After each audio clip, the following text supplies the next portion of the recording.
अस्सलाम वालेकुम, मैं हूं आपका होस्ट मलिक सजाद। तो नाजरीन, आज हम आपको बताएंगे कि तुर्की में कंपनी बनाने के फ़ायदे और नुकसान। तो आज हम आपको काफ़ी सारी मालूमात देंगे। हमारी वीडियो जो है वो एंड तक देखिए। और जो टिकटॉक वाले और यूट्यूब वाले हैं, अपना फेसबुक वाले हैं, वो हमारे यूट्यूब चैनल पर आ जाए, क्योंकि टिकटॉक और फेसबुक पर जो है तफसीली वीडियो हम नहीं अपलोड कर सकते, उसमें 1 मिनट का टाइम होता है। तो आते हैं हम अपने मौजू की तरफ।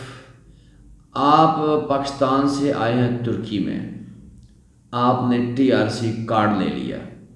कार्ड लेने के बाद आप चाहते हैं कि मैं यहाँ पर कोई कारोबार करूँ या जॉब करूँ। जाहिर है एक मुल्क में आप जाते हैं तो आपको वहाँ पर अपनी ज़रूरियात ज़िंदगी पूरी करने के लिए कोई काम करना पड़ता है, कोई जॉब करनी पड़ती है, कोई बिजनेस करना पड़ता है। तो उस हवाले से काफ़ी सारे जो लोग हैं वो मिस गाइडनेस या फिर कोई मिस कमिटमेंट या कोई गलत फहमी में बंदा गलत काम कर बैठता है, या फिर एक जो है किसी चक्कर में पड़ जाता है तो उसके पीछे लग जाता है, फिर काम उसका जो है वो ख़राब होना शुरू हो जाता है। तो मेरी गुजारिश है कि कंपनी बनाना, एक लिमिटेड कंपनी जो है किसी मुल्क में बनाना एक हाथी पालने के बराबर है। तो जैसे घर में 5 बच्चे हैं तो 4 बच्चे काम करते हैं, तो एक बच्चा काम नहीं कर रहा तो वो बच्चा जो है ना, वो वालदैन को भी अच्छा नहीं लगता और उसको फ्री में बैठ के खाना खिलाना बड़ा मुश्किल होता है। खैर एक अलग मौजू है। तो इसी तरह कंपनी जब आपने बनानी है तो कंपनी अगर आपको कुछ दे नहीं रही तो जेब से भरना उसका मुश्किल हो जाता है। जैसे कि दुबई में आप कंपनी बनाते हैं, लेकिन कंपनी बनाए कुछ ना फ़ायदा ना हो तो, लेकिन आप उसको जो है वो कम से कम पाकिस्तान से 5-7 वीज़े निकलवा के तो उसको आप वीज़े भेज देते हैं, आज़ाद वीज़े जिसको कहते हैं वो भेज देते हैं। तो आपको उसमें कंपनी का कम से कम खर्च निकलता है। तो वैसे वो भी दिल बहलाने वाली बात है, जो दुबई में लोग रहते हैं वो इस बात को बेहतर समझते हैं, लेकिन फिर भी ये लोगों ने वहाँ पर एक छोटा सा कारोबार बनाया हुआ है जिससे उनको कुछ फ़ायदा ना होता लेकिन नुकसान नहीं होता इससे। तो आते हैं जी तुर्की की तरफ। हम तुर्की में कंपनियां बनाते हैं। तुर्की में आप कंपनी बनाकर पाकिस्तान से एम्प्लॉय नहीं मंगवा सकते। तुर्की में आपने कंपनी बनानी है, किस लिए बनानी है? कि हम काम कर सके। आप काम भी नहीं कर सकते, आप वीज़ा भी नहीं लगवा सकते किसी और फॉरनर का। तुर्की की आबादी अपनी बहुत ज़्यादा है, तकरीबन जो है वो 8 करोड़ जो है 30 लाख इनकी अपनी आबादी है। तो जिस वजह से ये इन्होंने रूल रेगुलेशन रखा हुआ है कि हमारे जो बंदे हैं पहले वो काम करें, पहले वो किसी 18% यहाँ पर जो आबादी के लिहाज से 18% बेरोज़गारी की शरह है। मुल्क अच्छा है, कारोबारी सारे हैं। हर मुल्क में भी वो एक शरह होती है कि बेरोज़गारी की, जैसे स्पेन में भी है, अमेरिका में भी बेरोज़गारी की शरह है, तो यहाँ पर 18% है। तो वो कहते हैं कि अगर कोई फॉरेनर यहाँ पर बिज़नेस करने आता है तो हमारे जो सिटीज़न हैं तुर्किश, उनको फ़ायदा हो। हर गवर्नमेंट जो रूल रेगुलेशन बनाती है उसमें वो ये सोचती है कि हमारे कंट्री, हमारे सिटीज़न को भी कुछ फ़ायदा हो। जैसे दुबई वालों ने किया कि 51% का जो है वो ओनर जो है वो हमारा अरबी हो, चाहे वो काम पे आए या ना आए, वो ईयरली या मंथली उसको कुछ पैसे दिए जाते हैं। जो हमारे जो फॉरेनर भाई वहाँ पर कंपनी बनाते हैं तो वो देते हैं। सऊदी अरब में भी तकरीबन वो 100% का ही पार्टनर होता है, 100% हिस्सेदार सारा होता है, दुकान काम वो करता है। उसके बाद मंथली या ईयरली आप उसको देते हैं। कुवैत में, कतर में, बहरीन में, मुख्तलिफ ममालिक में मुख्तलिफ कवानीन हैं। तो उस लिहाज से आपने अगर एक कंपनी बना ली है तो कंपनी मुझे समझ नहीं आई था कि कंपनी बना कैसे चला सके। क्योंकि कंपनी बनानी है तो पहले साल तो आपको 6 महीने देते हैं फ्री, आपको वर्क परमिट देते हैं, लेकिन नेक्स्ट जो आपको 5 तुर्किश एम्प्लॉय जो कानून है वो बता रहा हूँ उसमें पेचीदगियाँ हैं। चलें वो एक अलग इशू है, उसमें आप कुछ दावा दप्पा लगा के अपना काम चला लेते हैं, लेकिन पेचीदगियाँ उसमें है कि आपको 5 तुर्किश रखने ज़रूरी है। तो नाजरीन, कंपनी बनाने की ज़रूरत पेश आती है। अगर आपने ओरिजिनली कारोबार को नहीं करना तो आपको कंपनी बनाने का नुकसान है। अगर आप ओरिजिनल काम करेंगे, उस पर को पैसा कमाएंगे, तो आपको पैसे देने में, कंपनी के टैक्स देने के या कंपनी के लिए खर्चात करने में आपको कोई दुश्वारी पेश नहीं आएगी, आपको कोई प्रॉब्लम नहीं होगी आपके लिए। आप कंपनी बनाते हैं टीआरसी रिन्यू करने के लिए जस्ट, तो ये आपके लिए ठीक नहीं है। क्योंकि कंपनी बना लेंगे आप तो आप मंथली जो हमें तो पैसे देंगे, जो हम अकाउंट्स के लेते हैं पैसे, उसके अलावा आप गवर्नमेंट को भी टैक्स देंगे। अगर गवर्नमेंट को टैक्स और आप इंश्योरेंस भी आपकी चालू हो चुकी होती है जो आपने मंथली जमा करवानी होती है वो ना जमा करवाएं, चले वो उतना बड़ा इशू नहीं है, उसमें काफ़ी सारी कि बानी एक महीने की जमा करवा के अगले साल चाहे उसको माफ़ करवा लें या फिर नए सिरे से शुरू करवा लें। उसमें पेंशन के मसाइल आते हैं कि पेंशन नहीं बंदे को मिलती। तो टीआरसी रजिस्टर रिन्यू कराने के लिए आप जो है ना वो कंपनी ना बनाएं, क्योंकि गवर्नमेंट ने सख्ती से मना किया हुआ है टीआरसी रिन्यू नहीं हो गई तो कंपनी बना लेते हैं। कंपनी के डॉक्यूमेंट्स जब साथ लगाते हैं तो जब आप साइनिंग अथॉरिटी देखते हैं कि जो बंदा कंपनी जो जिसके नाम है साइनिंग अथॉरिटी उसके नाम है और टीआरसी भी वही रिन्यू करवा रहा है, वो 1 मिनट में उड़ा देते हैं। काफ़ी सारी ऐसी टीआरसी जो है वो रिजेक्ट हुई हैं कि जो कंपनी आपकी है और आपने टीआरसी रिन्यू करवा रहे हैं और कंपनी की साइनिंग अथॉरिटी भी आपके पास है। तो ये तो एक हो गया कि उन्होंने कहा कि टीआरसी रिन्यू नहीं होगी, आप फिर भी टीआरसी रिन्यू कर रहे हैं साथ कंपनी के डॉक्यूमेंट्स लगाकर। कंपनी के डॉक्यूमेंट्स कब लगते हैं? जब बंदा को बिजनेस वीजे पे आया, तो उस कोई कंपनी वो बिजनेस वीजे पे आया लेकिन कोई कंपनी उसको ऑफर देती है कि आप हमारे साथ बिजनेस करें, उसके साथ कंपनी के डॉक्यूमेंट्स लगते हैं और उसका जो टीआरसी उसको मिल जाती है पहले साल। दूसरे साल टीआरसी लेने का कोई जरिया नहीं है, कोई अथेंटिक कोई डायरेक्ट दे दे वो उनकी मर्जी है। मैंने पहले बता चुका हूँ कि आप अगर अपने जो डॉक्यूमेंट्स हैं वो सबमिट करते हैं, जो सीट पे आपका बैठा हुआ बंदा वो आपका इंचार्ज है, वो आपसे को दे या ना दे, उसने गवर्नमेंट को रीज़न देने के मैंने इसको क्यों दी है, ठीक है, वो आपको दे भी सकता है। तो गवर्नमेंट का रिन्यू के लिए आप कतन कंपनी के साथ डॉक्यूमेंट्स ना लगाएं और रिन्यू के लिए आप डॉक्यूमेंट्स कंपनी ना बनाएं। आपकी जब टीआरसी खत्म होने वाली है आप कंपनी बना लें और कम से कम 6 महीने पहले टीआरसी में जब रह जाएं तो आप जो है उसको अप्लाई करें वर्क परमिट जो है, ठीक है जी, वर्क परमिट अप्लाई करें, आपको वर्क परमिट आ जाएगा। अच्छा, उसमें एक और बात बताऊंगा आपको, जब आप 1 साल वर्क परमिट चला लेते हैं तो आप उसको वर्क परमिट को कंटिन्यू रखते रहे या सेकंड ईयर रिजेक्ट हो जाता है तो वो भी आप 6 महीने पहले अप्लाई करें, क्योंकि जिसका वर्क परमिट एक दफ़ा बन गया हो तो वो एक और साल जो है वो टीआरसी ले सकता है, दोबारा वर्क परमिट से दोबारा टीआरसी पे आ सकता है, लेकिन वैलिड होने की सूरत में। ये ना हो कि आपका वर्क परमिट खत्म हो जाए आप फिर टीआरसी अप्लाई करें, तो फिर नहीं, आप जो है वो वर्क परमिट से टीआरसी में ट्रांसफ़र कर सकते हैं।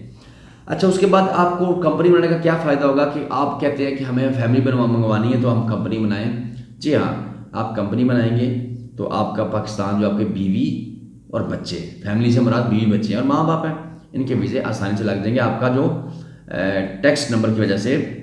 और अगर आपने कंपनी बनाई 6 महीने बाद आप अप्लाई करते हैं और आपने टैक्स नहीं भरा हुआ तो पाकिस्तान में जो तुर्किश एम्बेसी है वो चेक करेगी कि इस बंदे ने टैक्स भरा ही नहीं हुआ, तो वीज़ा फौरी तौर पर रिजेक्ट हो जाएंगे। जैसे कि हमारे एक दोस्त ने, उनकी बहुत बड़ी कंपनी थी लेकिन उन्होंने पूरे 1 ईयर के टैक्स जो है वो नहीं भरे थे तो उनका वीज़ा फैमिली का रिजेक्ट हो गया, क्योंकि उनकी कंपनी बड़ी खासी अच्छी थी, कुछ टैक्स मिस थे। तो उन्होंने एक ही दिन में सारे टैक्स भर दिए जब यहाँ पर, तो दूसरे दिन पाकिस्तान इस्लामाबाद एम्बेसी से उनके घर वालों को कॉल गई कि आप आकर अपने वीज़े ले जाए, हमने लगा दिए हैं। खैर, आप टीआरसी पर भी पाकिस्तान से वीज़ा अप्लाई कर सकते हैं अपनी फैमिली का, अपना यहाँ से अपनी बैंक स्टेटमेंट लगाएं अपने साथ, यहाँ से अपना एक दावतनामा क्या उसको कहते हैं जी, इन्विटेशन लगाएं साथ, बनवाएं, तो बनवा कर वो पाकिस्तान भेज दें तो फिर भी वीज़ा आपके बच्चों को और बीवी को या बूढ़े माँ बाप को मिल जाएगा। इसमें यही शामिल है, बंदे कई दोस्तों को आगे पीछे भेजते हैं, दोस्तों को या दूर के रिश्तेदारों को भेजते हैं, तो वो एक कमज़ोर ज़रिया है। वो पाकिस्तान से फिर सवाल करेंगे कैसे दोस्त है आपका, क्या रिश्ता है आपका, या कंपनी से क्या ताल्लुक है आपका, या इस बंदे से आप क्या बिजनेस करना चाहते हैं, उस हिसाब से वो बंदे के सवालात जो हैं वो एम्बेसी के बढ़ जाते हैं। तो जो आप अप्लाई करेंगे पाकिस्तान, किसी में इन्विटेशन किसी को भेजते हैं तो अपने माँ बाप, अपनी बीवी, अपने बच्चों को भेजें। इसके अलावा वो काफ़ी सारे सवाल बंदे के बढ़ जाएंगे, अगर वीज़े लगना भी है तो फिर इसके सवालात बढ़ जाएंगे। जैसे कि हाल ही में एक वकील साहब है पाकिस्तान में, तो उन्होंने मुझसे रब्ता किया और कहा कि मैं यहाँ से एक बड़ी स्ट्रॉन्ग कंपनी है, उन्होंने अपनी पावर ऑफ क्या उस कहते हैं जी इन्विटेशन भेजी, तो पाकिस्तान में उस बंदे के सवालात बढ़ गए, तो फिर वो मुझसे पूछने लग पड़े, तो मैंने काफ़ी उनकी रहनुमाई की, तो जिस वजह से उनका वीज़ा जो है वो लग गया। लेकिन ये डिफ़िकल्ट मामलात हैं। उसके बाद लॉन्ग टर्म स्टे जो, अच्छा लॉन्ग टर्म स्टे जो है वो बंदे कहते हैं कि जो PRC कहते हैं, अपने अपने नाम रखे उन्होंने, खैर मैं तो तुर्किश में नाम बताऊँगा जो उनके उज़ुन दुनिया में इकामत जो है वो बताऊँगा। तो परमानेंट रेजिडेंस परमानेंट जो रेजिडेंस परमिट है, परमानेंट रेजिडेंट परमिट उसको कहते हैं, तो वो एक कुछ ऐसी शराइत होती है कि अगर 3 साल की आपकी शादी को गुजर गया, वैसे नेशनलिटी भी अप्लाई कर सकते हैं, लेकिन 3 साल के बाद आप लॉन्ग टर्म यानी कि 5 साल का कार्ड या 3 साल का या 2 साल का कार्ड जो है आप अप्लाई कर सकते हैं। उसके बाद दूसरी शक्ल ये है कि आपके पास अगर 5 साल आपने वर्क परमिट कंटिन्यू रखा है तो उसके बाद आप TRC लॉन्ग टर्म जो अप्लाई रख सकते हैं। उसके बाद आप जो है 8 साल अगर आपने घर लिया हुआ है एक छोटा सा 20-25 हज़ार डॉलर का, तो उसमें भी आप जो है वो लॉन्ग टर्म स्टे वाला जो कार्ड है वो अप्लाई कर सकते हैं। आप हाँ कर सकते हैं। 8 साल बाद आप नेशनलिटी भी अप्लाई कर सकते हैं। 8 साल अगर आपने नॉर्मल TRC जो है वो कंटिन्यू रखी हुई है तो आप जो भी अप्लाई कर सकते हैं। उसके बाद लॉन्ग टर्म स्टे नेशनलिटी भी अप्लाई कर सकते हैं और लॉन्ग टर्म स्टे कार्ड भी अप्लाई करते हैं। कुछ बंदे होते हैं कोई ऐसे जो नेशनलिटी नहीं लेना चाहते पाकिस्तान में, वो सियासी हवाले से या किसी भी हवाले से पाकिस्तान में वो या अपनी कंट्री में जो है वो अपनी नेशनलिटी नहीं छोड़ना चाहते या ड्यूल नेशनल नहीं होना चाहते, तो वो लॉन्ग टर्म स्टे जो कार्ड है वो भी ले सकते हैं 5 साल का। तो उनकी शराइत काफ़ी है कि 5 साल वर्क परमिट होना चाहिए या फिर 8 साल आपकी TRC कंटिन्यू रहनी चाहिए। अच्छा, उसके अलावा जो भी कंपनी के जो फ़ायदे हैं वो मैंने बता दिया, आपको नुकसान बता दिया। नुकसान ये है कि आपने जिस एड्रेस लिखा हुआ है उसका जितना रेंट कॉन्ट्रैक्ट लगाया हुआ है, आपने उस कंपनी का जो 3 महीने बाद एक रेंट जो है गवर्नमेंट को देना है। उसके बाद 3 महीने बाद एक रेंट देना है गवर्नमेंट को, और 40-50 लीटर गवर्नमेंट कंपनी। यानी कि नुकसान है, जिस बंदे ने काम नहीं करना उस बंदे को कोई फ़ायदा नहीं कंपनी बनाने का, और वह कंपनी बनाने से अवॉइड करें। जो सीरियस लोग हैं कंपनी में काम करना चाहते हैं वो ही कंपनी बनाएं। अच्छा जी, फिर आपने कंपनी बना ली कंपनी, तो फिर आपको उसमें क्या क्या मुश्किलात दरपेश आ सकती हैं वो भी आपको बताता हूँ मैं। अगर तो आपका होम ऑफिस है कंपनी में, आपने ऑनलाइन काम करना है, तो फिर आप काफ़ी सारी परेशानी से बच जाएंगे। लेकिन अगर आप रोड के ऊपर दुकान बनाएंगे, आपका होम ऑफिस नहीं है, ऑनलाइन बिजनेस नहीं है, आपके रूटीन जैसे हमारे ऑफिस कस्टमर आपके आने जाने आपके ऑफिस में, तो फिर आपके लिए परेशानी का एक पहाड़ खड़ा हो जाएगा। आपकी डॉक्यूमेंटेशन के हवाले से उसमें मुख्तलिफ कैटेगरीज कंपनी के लिए मुख्तलिफ प्रॉब्लम्स हैं आपकी। मैं बेसिक जो प्रॉब्लम है वो आपको बताता हूँ, फिर नेक्स्ट कभी यूट्यूब पर लाइव आएंगे या किसी चैनल पर, तो फिर आपसे आपके सवालात का जवाब देंगे। कि मैं जितनी वीडियो बनाता हूँ सवालात फिर भी बंदों के वहीं के वहीं होते हैं। आप कोशिश क्या करेंगे मेरी पिछली वीडियोज़ में जाकर देखा करें, तो काफ़ी सारे सवालों के जवाब जो आपको मिल जाएंगे। खैर, आपने कंपनी बना ली, दुकान ओपन कर ली, आप कस्टमर आना शुरू हो गए। अब आपकी जो कानूनी प्रॉब्लम्स हैं वो क्रिएट होंगी ऐसे कि आपको बल्दिया के रुखसत, बल्दिया का लाइसेंस जो है वो अप्लाई करना पड़ेगा। कंपनी बनती है एक तिजारत होता है, यानी कि एक चैम्बर ऑफ कॉमर्स से और एक वर्गी दायरे से, ये दो। तीसरी आपने नोटरी पब्लिक से अपने सारे डॉक्यूमेंट साइन करने हैं और हमें अपने पावर ऑफ टर्न देने की आपकी कंपनी या हमारे जैसे जो अकाउंट्स की कंपनी है उनको अपने पावर ऑफ टर्न देनी है कि ये मेरे जो टैक्स के मामलात हैं वो गवर्नमेंट से ये कंपनी करेगी। खैर, उसके बाद जब आप दुकान में बैठ के जनाब, तो आपको बल्दिया वाले महीने बाद आ जाए, 15 दिन बाद आ जाए या 2 महीने बाद आ जाए, ये गवर्नमेंट की मर्जी है। आपसे पूछेंगे आपने बल्दिया का लाइसेंस नहीं लिया कि ये दुकान जो है जो आप कारोबार कर रहे हैं इसके लिए कारआमद है या नहीं। तो ज़्यादातर प्रॉब्लम क्रिएट नहीं करते। रेस्टोरेंट में काफ़ी सारी फूड की आइटम में प्रॉब्लम होती है, लेकिन आम दुकानों में इतनी प्रॉब्लम नहीं लगती। लेकिन उन्होंने कुछ शराइत रखी होती है कि आप जो है अपनी कंपनी का लाइसेंस लेकर आएँ, आप अपने जो दुकान में है फायर ब्रिगेड का जो है वो सिलेंडर रखें, उसका बिल लेके आएँ, और छोटे मोटे कोई डॉक्यूमेंट्स होगा, कॉन्टैक्ट वगैरह और अपने कंपनी डॉक्यूमेंट्स। एंड में जो फॉरेनर से एक चीज़ मांगते हैं वो ये है कि आप अपना वर्क परमिट लेके आएँ। ठीक है जी, यहाँ पर आके बंदा रुक जाता है जितना भी समझदार हो।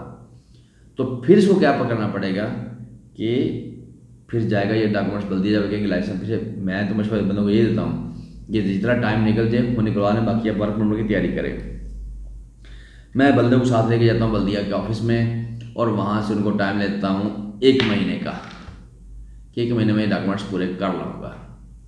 जब महीने का टाइम मिल जाता है तो बंदे जो हैं वो ईजी हो जाते हैं, कहते हैं अभी प्रॉब्लम नहीं। जब 28 दिन आ जाते हैं फिर कहते हैं नहीं कुछ हुआ, तो फिर वो बंदे क्या करते हैं कि दोबारा हमारे पास आते हैं और हम उनको दोबारा फिर 15 दिन का टाइम ले देते हैं। 15 दिन का फिर टाइम लग गया, ऐसे करके वो 4 महीने तक गुजारा कर लेते हैं। लेकिन असल मसला तो वहीं पड़ा रहता है कि जो है वो वर्क परमिट कहाँ है। जब तक बल्दिया ने उनको इजाज़तनामा नहीं देना, रुख्सत बल्दिया की रुख्सत होती है, मेरे हिसाब से ये सबसे मुश्किल है। तो तब आपको वर्क परमिट अप्लाई करना पड़ेगा मस्ट। यहाँ एक और तरीका है कि आप जो अपनी कंपनी की पावर ऑफ अटॉर्नी है वो एक तुर्कश को दे दें कि मैं सिर्फ ओनर हूँ, मालिक हूँ, मैं प्रॉफिट लेना, मैं यहाँ काम नहीं करना, तो ये जो तुर्किश है ये यहाँ पर काम करेगा और ये सारा कुछ है। उसमें क्या होगा कि वो जो भी आपकी दुकान है, आपकी जो दुकान की किराने की दुकान है या फिर मोबाइल्स की दुकान है या यहाँ हजाम की दुकान है, तो उसका जो है वो डिप्लोमा साथ लगेगा और बल्दिया उसको लाइसेंस जो है बल्दिया की इशू कर देगी। ये आसान तरीका है। लेकिन आप अगर वहाँ पर काम कर रहे होंगे तो वो गलत है, ठीक है। लेकिन गवर्नमेंट पूछे ना, गवर्नमेंट की मर्जी। आप कहेंगे कि 2 साल से लड़का काम कर रहा है, पूछ रहे आप ऐसे बता रहे हैं, तो मेरा काम है कानून बताना आपको, ठीक है जी। गवर्नमेंट नहीं पूछ रही, गवर्नमेंट और आपका मामला है। अच्छा, फिर आपने अगर वर्क परमिट लेना है, फिर वर्क परमिट आपने अप्लाई कर दिया, आपको वर्क परमिट मिल गया, आप बल्दी के साथ लगाएंगे। तो जब हाँ, एक और बात यहाँ पर, जब वर्क परमिट अप्लाई करती है तो आपको जो एप्लीकेशन होती है वही आप साथ लगा देना, तो आपको दे देंगे गेचजी रुख्सत, यानी कि शॉर्ट टर्म जो लाइसेंस बल्दिया दे देगी। उसका भी एक टाइम पीरियड होता है, जब तक आपका जवाब 6 महीने या 7 महीने, आपको जब जवाब नहीं आता आपको, उस वक्त वो कारामद है बल्दिया की रुख्सत। तो जब आपका वो वर्क परमिट आ जाए, ब्लू कार्ड, तो फिर आप वो साथ लगा के डॉक्यूमेंट्स के उसी बल्दिया के ऑफिस में जाए और आपको वो पूरा लाइसेंस दे देंगे। ये अब आपकी दुकान कंप्लीट है, आपकी दुकान लाइसेंस मिल गया, आपको वैन की लिवा मिल गया, उसके बाद बल्दिया का लाइसेंस मिल गया, चैम्बर ऑफ कॉमर्स मिल गया, दुकान आपकी रेडी है, कस्टमर आ रहे हैं आपके, आप खुशहाल हो। अब यहाँ पर एक और गलती करते हैं, आप पाकिस्तानी जो इलीगल हैं वो अपना लड़का दुकान पर रख लेते हैं, किराने में, रेस्टोरेंट में, किसी भी दुकान में, वहाँ फिर आप गलती कर रहे होते हैं। आप ये नहीं कि मैं अपने जो पाकिस्तानी भाई हैं उनकी वो क्या कहते हैं कि रोज़ी रोटी के खिलाफ बात कर रहा हूँ कि किसी ने रखे हुए रखें, प्रॉब्लम नहीं है। लेकिन जब कोई, अभी तुर्की में इस मामले में सख्ती नहीं इतनी, 2016 तक बड़ी सख्ती थी, 17 तक के वर्क परमिट के बगैर को फॉरेन काम के लिए काफ़ी सारी प्रॉब्लम थी, लेकिन तुर्किश गवर्नमेंट ने काफ़ी सारी छूट दी हुई। मैं आपको कानून बता रहा हूँ, मेरी बात को कभी भी गलत मतलब ना समझिएगा। आपने कोई लड़का रख लिया जो आपके दुकान में काम आ रहा है, फिर आपकी दुकान इलीगल हो जाएगी, एक चीज़ भी इलीगल हो वो इलीगल हो जाएगी। अच्छा, आप उसके बजाय आप तुर्किश काम पे रखें। मैं आपकी कंपनी की अच्छाई के बारे में बात कर रहा हूँ, मेरी बात को कभी गलत मत समझिएगा कि मैं अपने पाकिस्तानी भाइयों के खिलाफ हूँ, क्योंकि किसी को समझाने के लिए अगर कोई बंदे की बात आगे पीछे हो जाए तो उसका गलत मतलब निकाल कर शार्ट कर को उसको अपने जो उसकी एंटी बात होती है उसको वो ले लेते हैं अपने दिमाग पर।